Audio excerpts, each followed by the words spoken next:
మహారాష్ట్రలో food inspector Tukaram Munde గారు సంచలనం సృష్టిస్తున్నారు.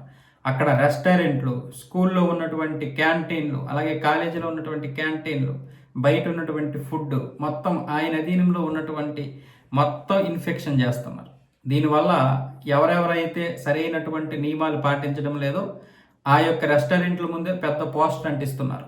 ఇది ఒక పెద్ద పనికిరాని రెస్టారెంట్, వీళ్ళు high sugar, high fat, high salt అన్ని హై ఉపయోగిస్తున్నారని చెప్పి వాళ్ళ మీద యాక్షన్ తీసుకోవడమే కాకుండా ఇలాంటి పోస్టర్లు కూడా అంటిస్తున్నారు. దానివల్ల కొంతమంది మొత్తం ఆ వ్యవస్థనే మార్చేస్తున్నారు, కొంతమంది సిగ్గుపడుతున్నారు, కొంతమంది ఏమొచ్చేసి ఇప్పుడు మేము మంచి హెల్దీ ఫుడ్స్, అలాగే హెల్దీ డ్రింక్స్, హెల్దీ ఫ్రూట్స్ అమ్ముతున్నాము, ఎక్కడా కూడా మేము high salt, high sugar, high fat ఉన్నటువంటి ఫుడ్ అమ్మడం లేదు అని చెప్పి వాళ్ళు దానికి సంబంధించినటువంటి పోస్టర్లు కూడా అంటించడం జరుగుతుంది.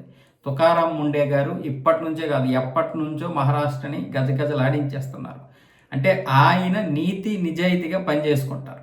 ఇప్పుడు ఆ పని చేసుకోవడానికి బీజేపీ ప్రభుత్వం కూడా, అక్కడ దేవేంద్ర ఫడ్నవీస్ ప్రభుత్వం కూడా మంచిగా సపోర్ట్ ఇస్తుంది. మీరు ఏ విధంగా చేస్తారో చేయండి, మీకు అన్ని విధాలుగా మేము సపోర్ట్ చేస్తాము అని చెప్పి. దాంతో మొన్న రేషన్ దీంట్లో కూడా పెద్ద బొద్దింకులు ఉంటే ఆ బొద్దింకులు ఉన్నటువంటి మొత్తం వాటిని క్లోజ్ చేసి పడేశారు. బొద్దింకులు, అలాగే ఈ ఎక్స్పైర్ అయిపోయినటువంటివి బ్లింకిట్లో ఉన్నా సరే, రేషన్లో ఉన్నా సరే మొత్తం వాటిని రైషన్స్ రద్దు చేసి పడేస్తున్నారు.